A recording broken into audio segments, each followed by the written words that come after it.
네, 주안의 만나 6월 1일 수요일 묵상을 함께 나오도록 하겠습니다. 오늘 말씀은 사무엘상 15장 16절에서 35절 말씀으로요. 순종이 제사보다 낫고 듣는 것이 수량의 기름보다 나으니 라고 한 제목으로 함께 묵상을 나오도록 하겠습니다. 오늘 본문은 아말렉을 진멸하라는 하나님의 말씀을 거역한 사울이 하나님으로부터 버림을 받는 장면을 말씀하고 있습니다. 사울의 신앙적인 습관이 있다면 그것은 변명입니다. 자, 지난번 블레셋과의 싸움에서 자신이 사무엘을 기다리지 못하고 번제를 드려버렸을 때에도 부득이하여라고 하는 말로 자신의 상황을 변명하는 장면이 있었지요. 그리고 오늘 또 아말렉과의 전쟁에서도 변명을 하고 있습니다. 변명하는 습관이 무서운 것은 옳은 일을 하려고 하는 의지가 사라진다는 데 문제가 있는 것입니다. 사울은 지금 그러한 위험에 계속적으로 처해 있고 이러한 삶의 모습은 하나님으로부터 버림을 받는 그런 결과를 초래하게 됩니다. 자, 먼저 우리가 보면 하나님께서 지난번에 블레셋과의 전쟁에서 사울의 왕국이 영원하지 못할 것에 대해 말씀하시고 오늘 또 그렇게 말씀하시는 것을 볼 수가 있습니다. 자, 왜 하나님께서는 이렇게 시간차를 두고 반복적인 말씀을 하시는가? 그것은 회개할 기회를 주시는 것이에요. 성경에서 보면 이렇게 시간차를 두시면서 똑같은 경고의 말씀을 하시는 것을 봅니다. 시간을 주시는 것이죠. 그러나 사람들은 첫 번째 경고에서 하나님의 심판이 일어나지 않자 하나님은 그러신 분이신가 보다, 그냥 이런 거를 그냥 지나가시는 분이신가 보다 라고 생각을 하면서 마음을 느슨히 하는 경우가 있어요. 그런데 우리가 알아야 하는 것은 하나님은 참으시는 분이시지만 끝까지 참으시는 분은 아니시라는 것입니다. 우리는 한번 주어지는 하나님의 경고를 심각하게 받아들여야 합니다. 변명이 습관이 된 사울의 또 다른 잘못은 그의 처음 시작을 잊었다라는 것이에요.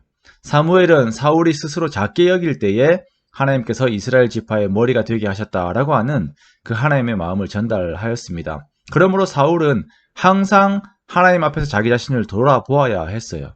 하나님 앞에서 작은 자로 자기 자신을 보아야 했죠. 그러나 사울은 자기 자신을 바라볼 때에 하나님 앞에서의 작은 자 사울이 아닌 백성들 앞에서의 높은 자 사울 왕이 되기를 원했습니다. 자, 이러한 원함이 하나님의 말씀을 거역하는 원인이 된 것입니다. 지난 시간에도 말씀을 드렸지만 하나님께서는 아말렉에 대해서는 너무나도 좋지 않은 감정을 가지고 계세요. 그러기에 진멸하라라고 말씀을 하였습니다. 그것이 또한 백성들을 향한 하나님의 사랑의 표현이에요. 자, 영적으로 해석을 하자면 이스라엘의 해가 되는, 또한 교회의 해가 되는 모든 것들을 없애버리기를 원하셨습니다. 자, 그러나 사울은 하나님 보시기에 해가 되는 것을 자기의 유익을 위하여 남겨두었어요. 실제적으로 아말렉이 이스라엘을 괴롭히는 것은 구약의 그 역대기적으로 가장 뒤의 부분인 에스더서에서의 하만에까지 이르게 됩니다. 하만이 아말렉 사람으로서 전 유대인들을 죽이려고 하잖아요. 그만큼 악하고 질긴 이스라엘의 대적이 바로 아말렉입니다. 하나님께서 그것을 아시기 때문에 사울에게 진멸하라고 하셨어요. 그러나 사울은 하나님도 백성들도 위하지 않고 자기 자신을 위했어요. 좋은 전리품을 챙기고 사람들 앞에서 보일 만한 최고의 전리품인 상대 국가의 왕을 포로로 잡아왔습니다. 자, 이것에 대해서 사무엘이 질책을 하자 사울은 또한 변명합니다. 내가 당신의 하나님 여호와께 제사하려고 이것들을 끌고 왔습니다.